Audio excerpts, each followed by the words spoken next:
राधे राधे प्यारे भक्तों, तुमने कभी ध्यान दिया है जब तुम्हें सच में किसी की जरूरत होती है तब अक्सर वही लोग दूर हो जाते हैं जिनके लिए तुमने सबसे ज्यादा किया होता है। और तब दिल में एक सवाल उठता है, क्या सच में इस संसार में कोई किसी का नहीं होता? यह सुनने में कठोर लगता है, पर यह कटु सत्य है और इस सत्य को समझे बिना जीवन में शांति मिलना असंभव है। भगवत गीता में कहा गया है, जो आया है वह जाएगा, जो मिला है वह छूटेगा, जो जुड़ा है वह टूटेगा। ये संसार परिवर्तन का स्थान है, यहां कुछ भी स्थायी नहीं है, ना संबंध, ना शरीर, ना धन, ना परिस्थितियां। फिर भी मनुष्य सबसे बड़ी भूल करता है, वह इन अस्थाई चीजों को स्थायी मान लेता है। मोह की जड़, जब तुम कहते हो यह मेरा है, यही शब्द तुम्हारे दुख की शुरुआत बन जाता है। गीता में श्री कृष्ण अर्जुन से कहते हैं, यह शरीर भी तेरा नहीं है, तू आत्मा है, और आत्मा ना जन्म लेती है ना मरती है। अब सोचो, जब शरीर ही तुम्हारा नहीं है तो इस शरीर से जुड़े रिश्ते कैसे तुम्हारे हो सकते हैं? माता पिता, भाई बहन, मित्र, ये सब संबंध इस जन्म के हैं और ये जन्म भी अस्थाई है। तुम यहां कुछ समय के लिए आए हो और हर कोई अपनी अपनी भूमिका निभा रहा है। जैसे एक नाटक में कलाकार आते हैं, कुछ देर अभिनय करते हैं और फिर मंच छोड़ देते हैं, वैसे ही ये जीवन है। सब अपने स्वार्थ के लिए जुड़े हैं। यह सुनने में कड़वा लगेगा, पर यही सच्चाई है। इस संसार में हर संबंध स्वार्थ पर आधारित है। कोई तुम्हारे साथ इसलिए है क्योंकि उसे तुमसे कुछ मिल रहा है, सहारा, सुख, सुरक्षा या फायदा। जिस दिन उसे यह सब मिलना बंद हो जाएगा, उस दिन वह भी बदल जाएगा। गीता में कहा गया है, जो व्यक्ति फल की इच्छा से कर्म करता है वो बंधन में रहता है, और यही बंधन रिश्तों में भी दिखता है। लोग कहते हैं, मैं तुम्हारे साथ हमेशा रहूंगा, पर हमेशा इस संसार में होता ही नहीं। अपेक्षा ही दुख का कारण है। तुम दुखी क्यों होते हो? क्योंकि तुमने उम्मीद रखी थी कि सामने वाला तुम्हारे लिए वही करेगा जो तुमने उसके लिए किया। लेकिन गीता कहती है, कर्म कर पर फल की इच्छा मत कर। यह केवल काम पर लागू नहीं होता, यह संबंधों पर भी लागू होता है। तुम किसी के लिए अच्छा करते हो, यह तुम्हारा कर्म है, लेकिन बदले में वही मिलने की उम्मीद करना, यही तुम्हारे दुख का कारण है। तुम अकेले आए थे, अकेले जाओगे।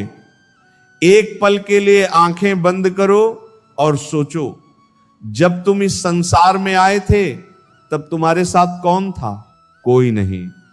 और जब तुम जाओगे तब भी कोई साथ नहीं जाएगा।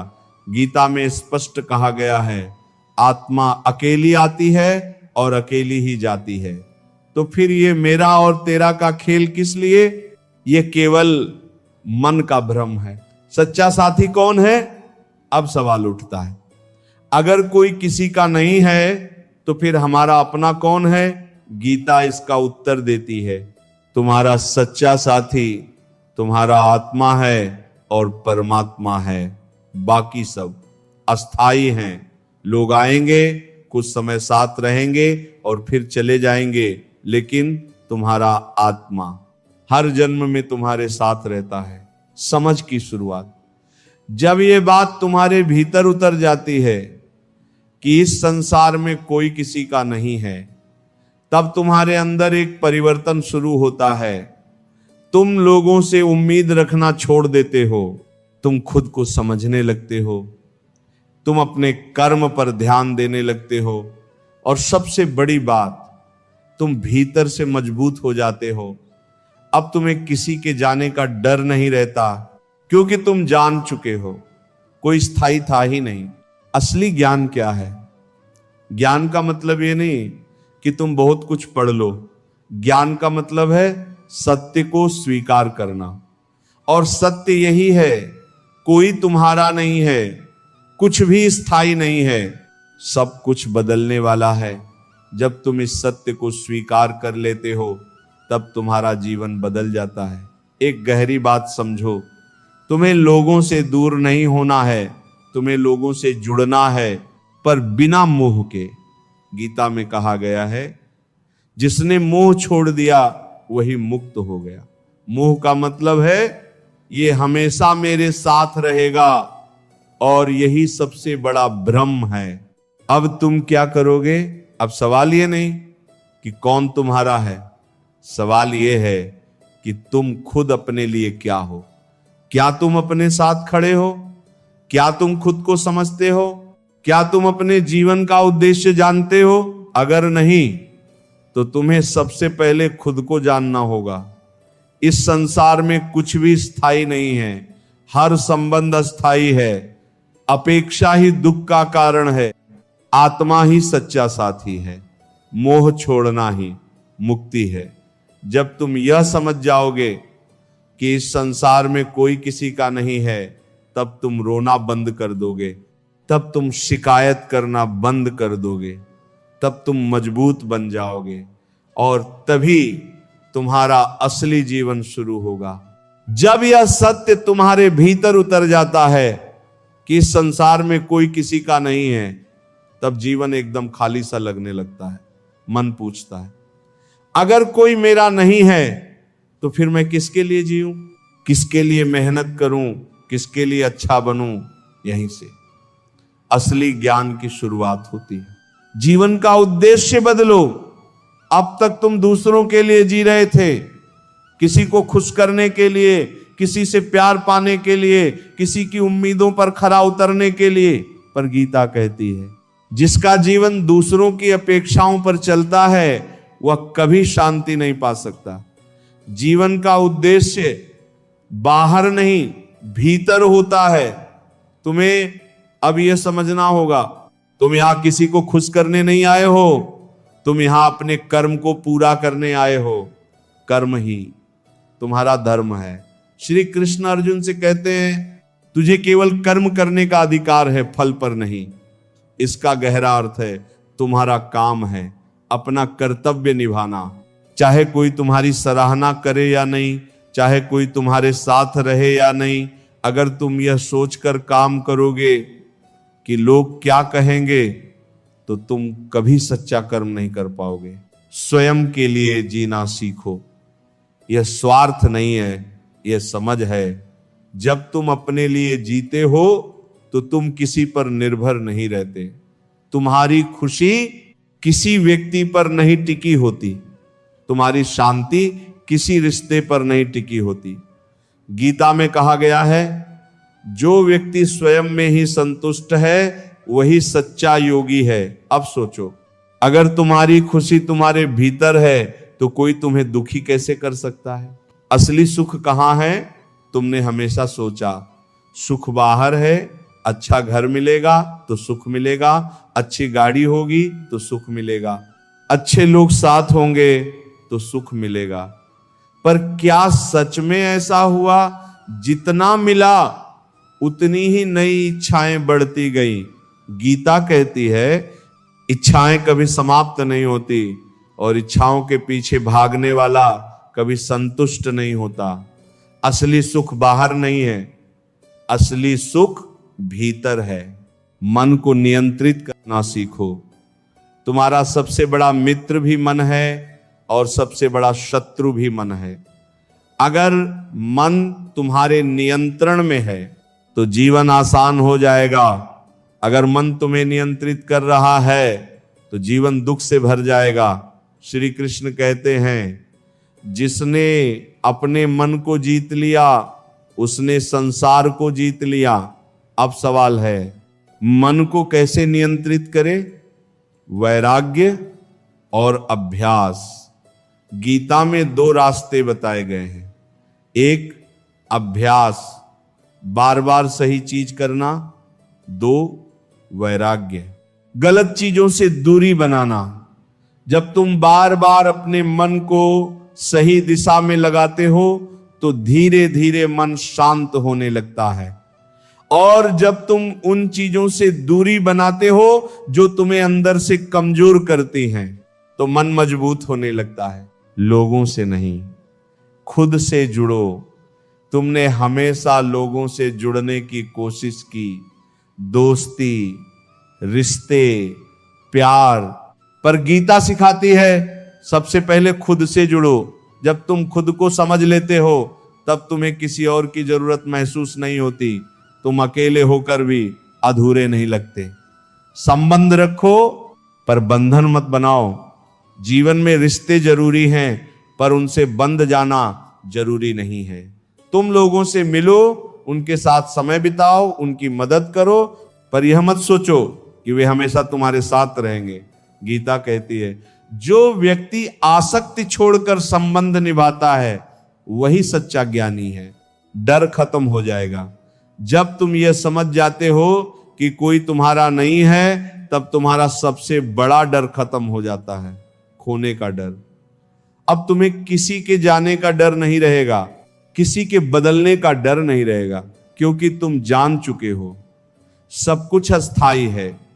स्वतंत्रता का अनुभव यही असली स्वतंत्रता है। जब तुम्हें किसी की जरूरत नहीं होती, जब तुम्हारी खुशी किसी पर निर्भर नहीं होती, तब तुम सच में आजाद हो जाते हो। गीता में कहा गया है जिसने आसक्ति छोड़ दी वही मुक्त है। एक गहरी सच्चाई, तुम्हें लोगों से दूर नहीं भागना है, तुम्हें उनके बीच रहकर भी स्वतंत्र रहना है।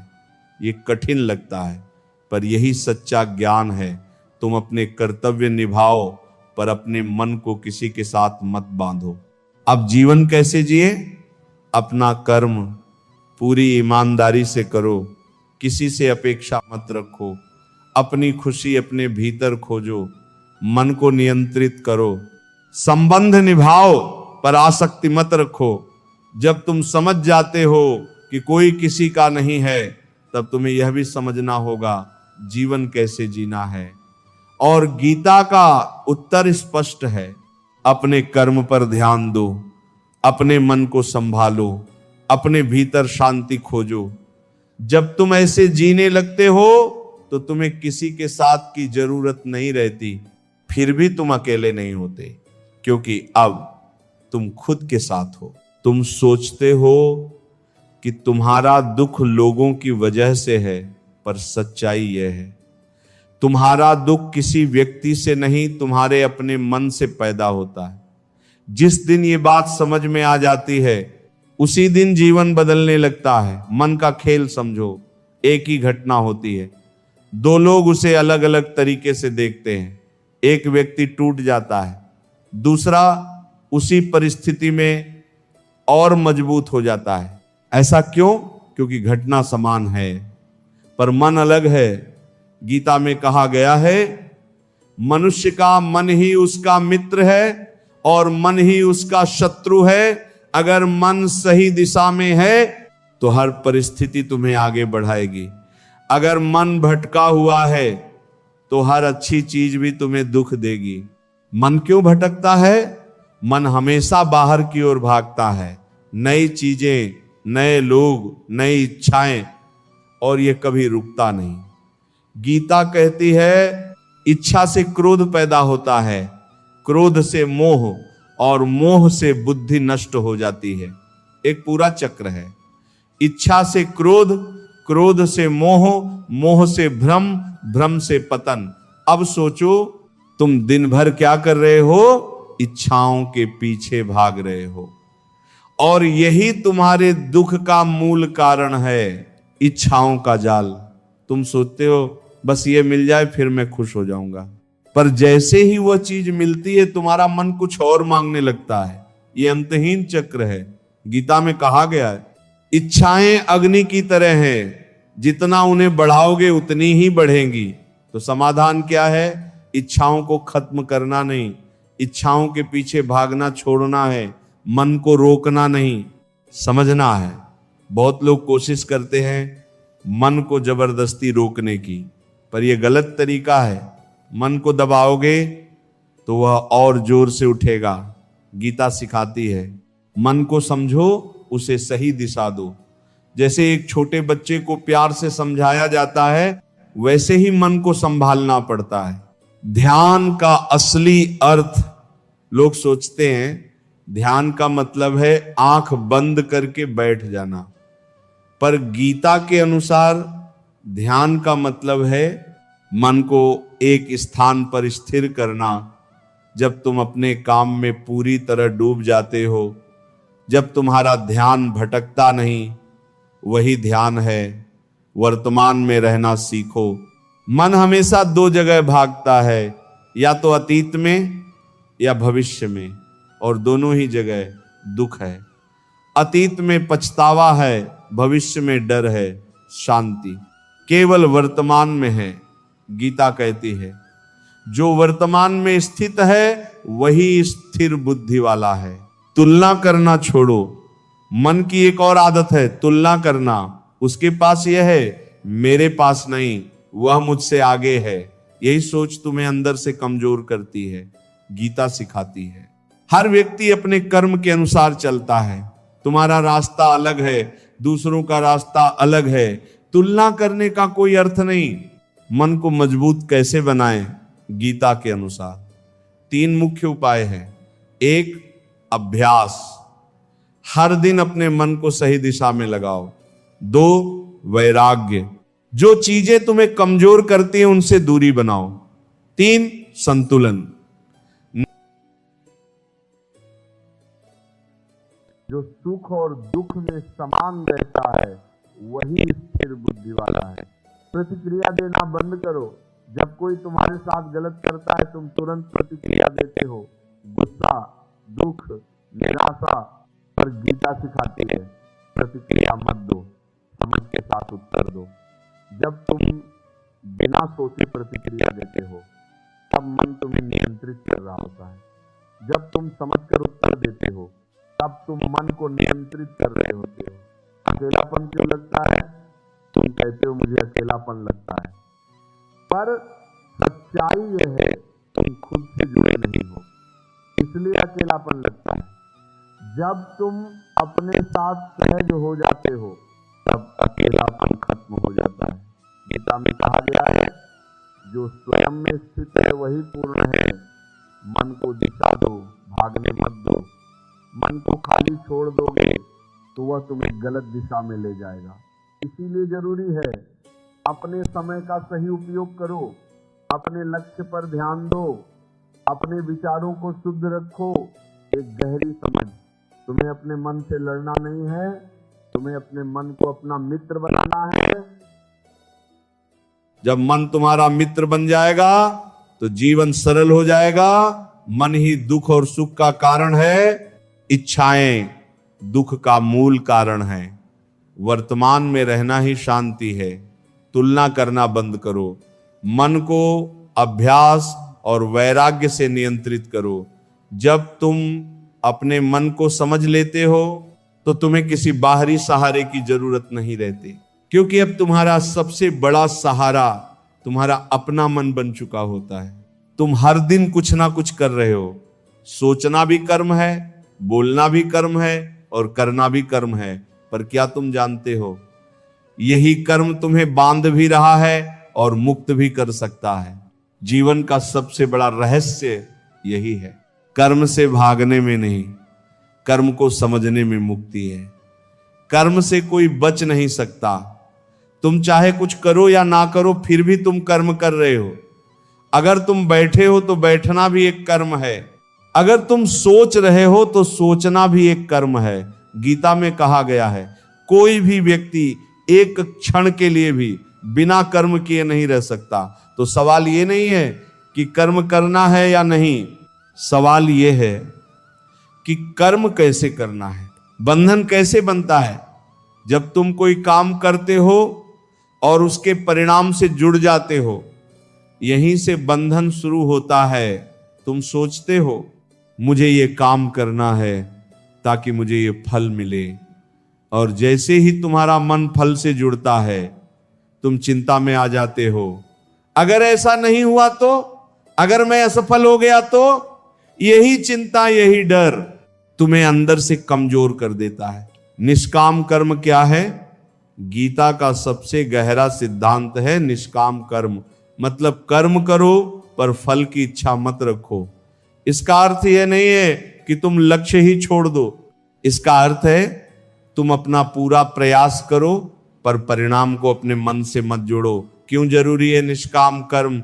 जब तुम फल की चिंता छोड़ देते हो तब तुम्हारा पूरा ध्यान केवल कर्म पर होता है, और जब ध्यान केवल कर्म पर होता है तो तुम्हारा कार्य बेहतर होता है। गीता में कहा गया है योग कर्म सुकौशलम, अर्थात कर्म में कुशलता ही योग है, अहंकार भी बंधन है। तुम सोचते हो मैंने यह किया, मेरी वजह से यह हुआ, यही अहंकार है, मेरी वजह से यह हुआ, यही अहंकार है, और यही तुम्हें कर्म से बांध देता है। गीता कहती है प्रकृति सब कुछ कर रही है पर अज्ञानी व्यक्ति खुद को कर्ता मानता है। अब सोचो, तुम्हारा शरीर, तुम्हारी बुद्धि, तुम्हारी शक्ति, ये सब तुम्हारे नियंत्रण में नहीं है, तो फिर मैं का अहंकार किस बात का? कर्तव्य क्या है? हर व्यक्ति का एक कर्तव्य होता है। एक विद्यार्थी का कर्तव्य है पढ़ाई करना, एक पुत्र का कर्तव्य है माता पिता का सम्मान करना, एक इंसान का कर्तव्य है सही मार्ग पर चलना। गीता कहती है अपने कर्तव्य का पालन करना ही सबसे बड़ा धर्म है। अब सवाल यह है, क्या तुम अपना कर्तव्य निभा रहे हो या तुम केवल परिणाम के पीछे भाग रहे हो? फल पर अधिकार क्यों नहीं है? तुम सोचते हो मैं मेहनत कर रहा हूं तो मुझे फल मिलना ही चाहिए, पर गीता कहती है तुम्हारा अधिकार केवल कर्म पर है, फल पर नहीं। क्यों? क्योंकि फल कई चीजों पर निर्भर करता है। तुम्हारा प्रयास, समय, परिस्थिति और ईश्वर की इच्छा। तुम केवल अपना प्रयास नियंत्रित कर सकते हो, बाकी सब तुम्हारे हाथ में नहीं है। सफलता और असफलता में समान रहो। जब तुम सफल होते हो तो खुश हो जाते हो, जब असफल होते हो तो दुखी हो जाते हो। यही उतार चढ़ाव तुम्हें अस्थिर बनाते हैं। गीता कहती है सुख और दुख, लाभ और हानि, जीत और हार, इन सब में समान रहो। यह आसान नहीं है, पर यही स्थिरता का मार्ग है। कर्म को पूजा बनाओ। जब तुम अपने काम को केवल काम समझते हो तो वह बोझ बन जाता है, पर जब तुम उसे पूजा मानते हो तो वही काम साधना बन जाता है। गीता सिखाती है हर कर्म को ईश्वर को समर्पित करो, तब तुम्हारा मन हल्का रहेगा और तुम्हें बंधन महसूस नहीं होगा। भागना समाधान नहीं है। बहुत लोग सोचते हैं मुझे सब छोड़ देना चाहिए तभी शांति मिलेगी, पर गीता कहती है कर्म से भागने में नहीं, कर्म को सही तरीके से करने में शांति है। तुम जंगल चले जाओ, पर अगर मन शांत नहीं है तो वहां भी अशांति ही मिलेगी। एक गहरी सच्चाई, तुम्हें कर्म करना ही है, पर दो तरीके हैं। एक बंधन के साथ कर्म, दो स्वतंत्रता के साथ कर्म। बंधा हुआ व्यक्ति कहता है मुझे यह चाहिए, स्वतंत्र व्यक्ति कहता है मैं अपना कर्तव्य कर रहा हूं। अब क्या करना है? अपने कर्म पर ध्यान दो, फल की चिंता छोड़ो, अहंकार छोड़ो, अपने कर्तव्य को समझो, हर परिस्थिति में संतुलित रहो। कर्म से कोई बच नहीं सकता, फल की इच्छा बंधन का कारण है। निष्काम कर्म ही मुक्ति का मार्ग है, अहंकार भी बंधन है, कर्तव्य ही धर्म है। जब तुम कर्म का यह रहस्य समझ लेते हो तो जीवन बदल जाता है। अब तुम काम करते हो पर थकते नहीं, तुम आगे बढ़ते हो पर डरते नहीं, क्योंकि अब तुम बंधे हुए नहीं हो। तुमने बहुत कुछ समझ लिया, कोई किसी का नहीं है, जीवन कैसे जीना है, मन को कैसे संभालना है, कर्म कैसे करना है। पर अब भी एक सबसे बड़ा प्रश्न बाकी है, तुम कौन हो? अगर इस प्रश्न का उत्तर नहीं मिला तो बाकी सब ज्ञान अधूरा है। तुम शरीर नहीं हो। तुम हर दिन आईने में खुद को देखते हो और सोचते हो ये मैं हूं, पर गीता कहती है यह शरीर तुम्हारा नहीं है, यह केवल एक वस्त्र है। जैसे तुम पुराने कपड़े छोड़कर नए पहनते हो, वैसे ही आत्मा पुराने शरीर को छोड़कर नया शरीर धारण करती है। तो फिर तुम कौन हो? तुम आत्मा हो, आत्मा का स्वरूप। आत्मा ना कभी जन्म लेती है, ना कभी मरती है, ना उसे कोई जला सकता है, ना कोई काट सकता है। गीता में कहा गया है आत्मा अजर है, अमर है और अविनाशी है। अब सोचो, अगर तुम आत्मा हो तो तुम्हें किस बात का डर है? मृत्यु का, वियोग का, असफलता का? यह सब शरीर के अनुभव हैं, आत्मा के नहीं। अज्ञान ही बंधन है। तुम क्यों दुखी होते हो? क्योंकि तुम खुद को शरीर मान लेते हो और शरीर से जुड़े रिश्तों में फंस जाते हो। यही अज्ञान है। गीता कहती है अज्ञान के कारण ही मनुष्य जन्म मरण के चक्र में फंसा रहता है। जब ज्ञान आता है तो यह बंधन टूट जाता है। मुक्ति क्या है? मुक्ति का मतलब यह नहीं है कि तुम कहीं और चले जाओ। मुक्ति का मतलब है इस संसार में रहते हुए भी किसी चीज से बंधे ना रहना। तुम काम करो पर काम से बंधे मत रहो। तुम रिश्ते निभाओ पर उनसे चिपको मत। तुम जियो पर डर के साथ मत जियो। समर्पण का अर्थ, जब तुम सब कुछ समझ लेते हो तब एक ही मार्ग बचता है, समर्पण। गीता में श्री कृष्ण कहते हैं सब धर्मों को छोड़कर मेरी शरण में आ जाओ, मैं तुम्हें सभी पापों से मुक्त कर दूंगा। इसका अर्थ है अपने अहंकार को छोड़ दो, अपने डर को छोड़ दो, अपने नियंत्रण की भावना को छोड़ दो और विश्वास रखो जो हो रहा है वो सही हो रहा है। शांति कैसे मिलेगी? तुमने बहुत कोशिश की बाहर शांति ढूंढने की, पर शांति बाहर नहीं है। गीता कहती है जिसने अपने मन को जीत लिया उसे शांति स्वयं प्राप्त हो जाती है। जब मन शांत हो जाता है तो जीवन भी शांत हो जाता है, जीवन का सही दृष्टिकोण। अब तुम्हें जीवन को एक नए नजरिए से देखना होगा। कुछ भी स्थायी नहीं है, कोई भी हमेशा साथ नहीं रहेगा, हर परिस्थिति बदलने वाली है। तो फिर डर किस बात का? जो आज है वह कल नहीं होगा, और जो कल आएगा वह भी स्थायी नहीं होगा। जीवा ज्ञानी व्यक्ति कैसा होता है?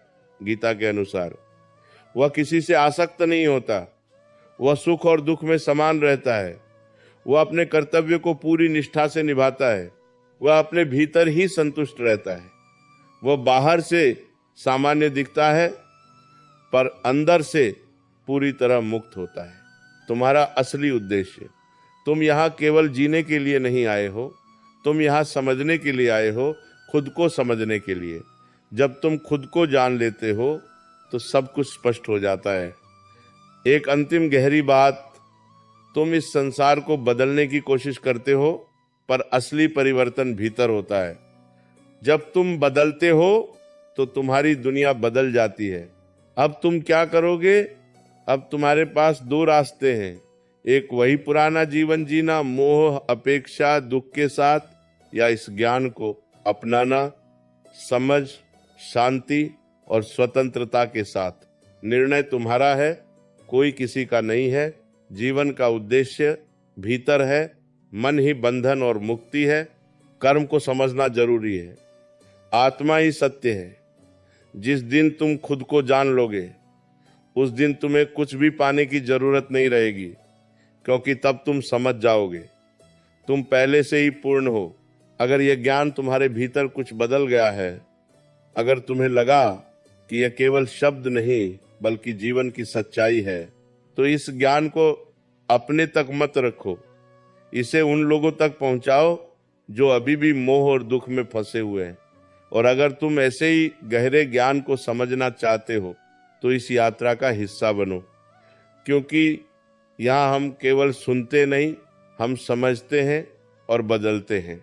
याद रखना, जब तुम खुद को जान लेते हो तो पूरा संसार तुम्हारे लिए बदल जाता है, और जब ये संसार बदलता है तो तुम पाते हो कि तुम वही हो। पर तुम्हारी दृष्टि पूरी तरह से बदल गई है। पहले जिस एकांत से तुम्हें डर लगता था अब उसी एकांत में तुम्हें स्वयं का और ईश्वर का वास महसूस होता है। तुमने अक्सर लोगों को कहते सुना होगा कि समय हर घाव भर देता है, पर सच तो यह है समय घाव नहीं भरता। समय केवल तुम्हें उस दर्द के साथ जीना सिखा देता है और गीता का यह गहरा ज्ञान तुम्हें उस दर्द से हमेशा के लिए मुक्त कर देता है। जब तुम ये पूरी तरह जान जाते हो कि जो छूट गया वह तुम्हारा था ही नहीं, तो फिर दुख कैसा? जो सच में तुम्हारा है वह तुम्हें मिलकर ही रहेगा, और जो तुम्हारा नहीं है उसे तुम लाख कोशिशों के बाद भी बांध कर नहीं रख सकते। इसलिए जीवन की इस बहती धारा के साथ बहना सीखो। हर पल को ऐसे जियो जैसे यह तुम्हारा आखिरी पल हो, और तुम्हें अब किसी को कुछ साबित नहीं करना है। किसी से कोई गिला मत रखो, किसी से कोई भी शिकायत मत करो, क्योंकि अंत में न तुम्हारी शिकायतें तुम्हारे साथ जाएंगी, न तुम्हारे गिले शिकवे तुम्हारे साथ जाएंगे। केवल तुम्हारा शुद्ध कर्म जाएगा और तुम्हारी आत्मा की वो गहरी शांति जाएगी जो तुमने इस जीवन में कमाई है। राधे राधे। प्यारे भक्तों, हमेशा याद रखना, तुम कभी अकेले नहीं हो, क्योंकि स्वयं परमात्मा हर पल तुम्हारे भीतर बैठे हैं। बस तुम्हें उन्हें पहचानने की देर है।